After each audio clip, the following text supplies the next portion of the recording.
ओबीसीचं काम होणार असलं तर त्यांना महामंडळ ही आपलं काय उपसमिती गठीत केली असं म्हणणं आहे. तुमचं म्हणणं आहे गठीत केली, चांगली गोष्ट आहे, हरकत नाही, आमचं काय म्हणणं नाही. पण मी माझ्या समाजाला आरक्षण मिळवून देण्यास सक्षम आहे. कुणी कितीही उपसमित्या काय केल्या, कोणी कितीही टोळ्या माझ्या अंगावर काय पाठवल्या, कोणी राजकारणाचे तिकडच्या राजकारणी लोकांचे शब्द ऐकून इकडं आमचा मराठवाड्याचा काढलेला GR, तो काढलेला GR कुणबीच्या बाबतचा किती कुणी अफवा आहे सोडल्या काय केलं तरी माझ्या गरीबाला आरक्षण मी देणार, देतोय, हे माझ्या गरीब मराठ्यांना पटलेलं आहे. त्यामुळे आम्ही कोणी काही टेन्शन घेत नाही आणि ओबीसीत मराठ्यांना मीच घालणार आणि मराठवाड्यातल्या मराठ्यांना आरक्षण मीच देणार. त्याच्याशिवाय मी आणि माझा समाज माग हटत नाही.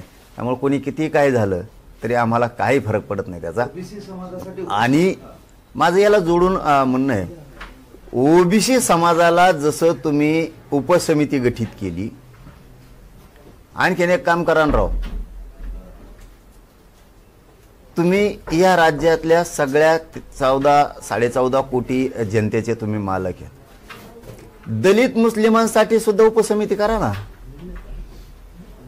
एक उपसमिती त्यांच्यासाठी करा, एक उपसमिती शेतकऱ्यासाठी करा, सेपरेट 2 करा, त्या आदिवासींसाठी 1 करा उपसमिती आणि मायक्रो ओबीसीसाठी 1 करा. कारण ओबीसीची उपसमिती मायक्रो ओबीसीच्या काही कामाला येणार नाही. हो ना, गरीबाचं थोडं कल्याण मग करायच्याच ना, करा ना. जसे तुम्ही महामंडळ केलं ते मागं, तसे त्या पण उपसमित्या करा.